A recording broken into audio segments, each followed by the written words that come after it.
நிறைய இடத்துல பிள்ளைகள் கெட்டு போச்சு. பிள்ளைகள் கெடல, கருவிகள் அதுக்கு தாக்கம் நிறைய போச்சு. இப்போ இருக்கிறது மறுக்கவும் முடியாது, கருவிகள் இல்லாத நம்மால வாழ முடியாது. உலகமே இதுக்குள்ள இருக்கு இல்லையா? இருக்கா இல்லையா? இது உள்ளங்கையில் இருந்தால் உலகம் முழுவதையும் பற்றி நமக்கு தெரியும். இதை கீழே வச்சிங்கன்னா தான் உங்களை சுற்றி என்ன நடக்குதுன்னு தெரியும். நிறைய பேருக்கு நம்ம சுற்றி என்ன நடக்குதுன்னு தெரியாமலேயே உலகத்தை பார்த்துங்க. ரொம்ப வருத்தமான நிலையை தான் இன்னைக்கு கொண்டு போயிட்டு இருக்கு செல்போன்.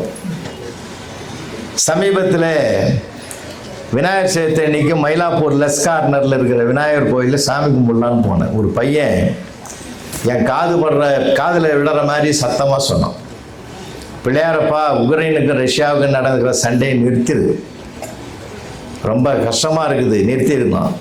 பரவாயில்ல, ரொம்ப மனிதநேயத்தோட பிள்ளையார்கிட்ட வேண்டுதல் வைக்கிறான்னு சொல்லி அவனை தனியாக கூப்பிட்டு பாராட்டி அன்னைக்கு மேடையில் கிடைச்ச ஒரு பொன்னாடை எடுத்து அவனுக்கு போத்தனேன். உன் மனித நேயத்தை ரொம்ப மதிக்கிறேன்டான்னு. அதெல்லாம் ஒன்றும் இல்லை சார், அப்படி ஒரு சண்டை நடந்தால் உன்ன மாதிரி ஒரு வாத்தியார் பாடம் எழுதிடுவார், அது ஏன் படிக்கிறது? ஏற்கனவே 2 சண்டை நடந்து எங்கள் மண்டை காயுது. அந்த வருஷம் நான் போர் சண்டையில் இப்போ சேர்ந்தவன் அவனெல்லாம் ஞாபகம் வச்சுக்க முடியல. போன டெஸ்ட்டில் கூட எங்கள் டீச்சர் 2ஆம் உலக போர் ஏன் நடந்ததுன்னு கேட்டாங்க. முதல் உலக போர் சரியாக நடக்காததுனால 2ஆம் உலக போர் நடந்ததுன்னு நான் எழுதினேன். கூப்பிட்டு வச்சு ஒரு 4 தட்டு தட்டாங்க. ஏன் சார் இப்படிலாம் சண்டையை வச்சு வளர்த்து அது ஒரு பாடமாக எழுதி? மகா கஷ்டம் சார். அதனால தான் சார் பிள்ளையார்கிட்டையாவது, மனுஷன் சொன்னால் கேட்க மாட்டான், பிள்ளையார்கிட்டையாவது சொல்லி வைப்போமேன்னு சொல்லி வச்சோம். பிள்ளைகளுடைய வருத்தங்கள் இன்னைக்கு நிறையா இருக்குது. படிக்கிறதுன்றதுனாக்க வெறும் புத்தகம் படிக்கிறது, பாட புத்தகம் படிக்கிறது, மார்க் வாங்கிறது மட்டும்தான் பிள்ளைகளுக்கு தெரியுது. இன்னைக்கு அதையும் தாண்டி இந்த உலகத்தை படிக்க வேண்டும் என்பதற்காகத்தான் இந்த புத்தக திருவிழாக்களை மாவட்டந்தோறும் நடத்த வேண்டும் என்று இளமை காலத்தில் வளமானது எது என்றால் கல்வி ஒன்றுதான் என்ற கருத்தை கையில் எடுத்துக்கொண்டு மாண்புமிகு தமிழக முதல்வர் அவர்கள் அவருடைய வழிகாட்டுதலில் தான் இது மாவட்டந்தோறும் சிறப்பாக நடந்து கொண்டிருக்கிறது. அப்படிப்பட்ட ஒரு பெருமையான சிறப்பு தான் இந்த புத்தக திருவிழாவுடைய அமைப்பு. பெரியவர்களுக்காக நான் இந்த செய்தியை சொல்றேன். இந்திய திருநாட்டிலேயே முதலாக வாழ்கிற வீட்டிலேயே ஒரு புத்தக நிலையத்தை, ஒரு லைப்ரரியை கொண்டு வந்து முதல் ஏற்படுத்தியவர் மூதறிஞர் ராஜாஜி அவர்கள். தான் வீட்டில் ஒரு பகுதியை ஒதுக்கினார், புத்தகங்களுக்குன்னு ஒரு பகுதியை ஒதுக்கினார். நம்ம பூஜை அறை வைப்போம், சமையல் அறை வைப்போம், கலந்துரையாடலுக்கு அறை வைப்போம். ஆனால் அவர் முதலாக இதை சிந்தித்து செயல்படுத்தி பலாயிரம் நூல்களை கொண்டு வந்து வீட்டில் சேகரித்து வைத்தார். உலகத்திலேயே முதலாக ஒரு ஒப்பற்ற மாமனிதர் புத்தகங்களுக்கு என்றே தனி வீட்டை கட்டினார். பக்கத்து வீட்டை, தான் வீட்டுக்கு பக்கத்திலே இன்னொரு வீட்டை கட்டினார். புத்தகங்களுக்கென்றே உலக புத்தகங்கள் அத்தனையும் கொண்டு வந்து சேர்த்து வைத்தார். அவர்தான் அண்ணல் அம்பேத்கர் என்கிற மிகப்பெரிய சட்டாதிபதி. பேரறிஞர் அண்ணா அவர்களும் அண்ணல் அம்பேத்கர் அவர்களும் ஒரு நூலகத்துக்கு உள்ளே நுழைந்தால் அவர்கள் எப்பொழுது படித்து முடித்து வெளியிலே வருகிறார்களோ அதற்கு பிறகுதான் அந்த நூலகமே மூடப்படும். அப்படின்னா ஒரு புத்தகம் என்பது ஒரு மனிதனை செதுக்குவது. அதனால பிள்ளைகளுக்கெல்லாம் உங்களெல்லாம் கூப்பிட்டு இந்த கண்காட்சி காட்டி பல புத்தகங்களை வாங்கிறதுக்கு நோக்கம் என்னன்னா, வாசிக்கிற பழக்கம் வரணும். நீங்க எந்த அளவுக்கு புத்தகத்தை நேசித்து படிக்க ஆரம்பிக்கிறீங்களோ இந்த செல்போனை பார்க்கவே மாட்டீங்க. ஏன்னா உங்களை அழைத்து கொண்டு போகிற மிகப்பெரிய ஒரு சொர்க்க உலகத்தை அந்த புத்தகம் காட்டும். ஒரு எழுத்தாளனோடு நீங்கள் பேசுகிற பெருமிதத்தை பெறுவீர்கள். அதனால நிறைய பேர் புத்தகங்களை வாங்குங்க, படிங்க, அதில் இருக்கிற செய்தியை எடுத்து அம்மா கிட்டையும் அப்பா கிட்டையும் பேசுங்க.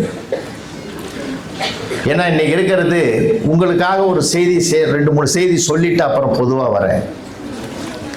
இன்றைய குழந்தைகள் என்பவர்கள் நாளைய நட்சத்திரங்கள். நீங்க மார்க் குறைஞ்சாலும் பரவாயில்லை, உங்களுக்காக சொல்றேன், மார்க் குறைஞ்சாலும் பரவாயில்லை, உங்களுடைய மதிப்பு குறையாமல் வாழ வேண்டும் என்பதுதான் என்னுடைய அன்பான வேண்டுகோள்.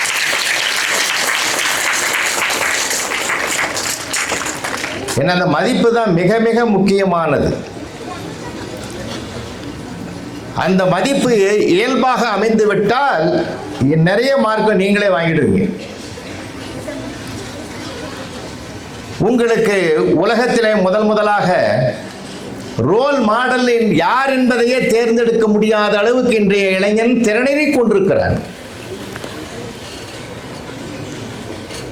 வருத்தப்படுகிற அளவுக்கு அவனுடைய வாழ்க்கை இளமையிலே அமைந்து விடுமோ என்ற ஆதங்கம் எங்களை போன்றவர்களுக்கு அதிகமாக இருக்கக்கூடிய சூழ்நிலை இப்பொழுது இருக்கிறது.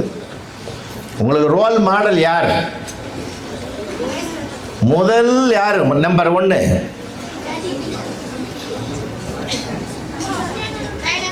யார் சொல்லுங்க பாப்போம்.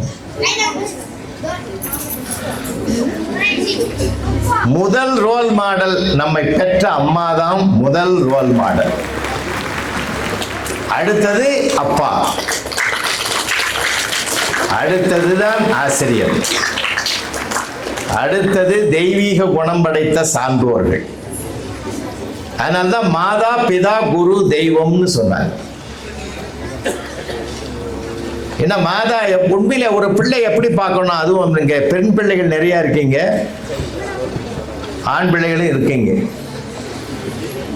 இன்றைய ஜெனரேஷன்ல எங்க பார்த்தாலும் பெண் பிள்ளைகள் தான் அபார திறமையில இருக்குது. பாருங்க, இன்னைக்கு கூடுதல் காவல் கண்காணிப்பாளர் யாரு? ஒரு அம்மா தான், ஒரு பெண்மணி. பல அதிகாரிகளை பார்க்கிற எல்லாமே பெண்மணிகளாக இருக்கிறார்கள். இந்த நூற்றாண்டே ஒரு பெண்மையின் வெற்றி ஆண்டாக வளர்ந்து கொண்டிருக்கிறது. மிகப்பெரிய சிறப்பு. அது பெண்ணுக்கு உரிய ஒரு இயல்பான பொறுமை, நிதானம், சகிப்புத்தன்மையினுடைய ஆளுமை பண்புகளால் வரக்கூடிய ஒரு சிறப்பு. உதாரணமா பாருங்களேன், ஒரு மரப்பாச்சி பொம்மை வாங்கியாந்து ஒரு பெண் குழந்தைகிட்ட கொடுத்து பாருங்க.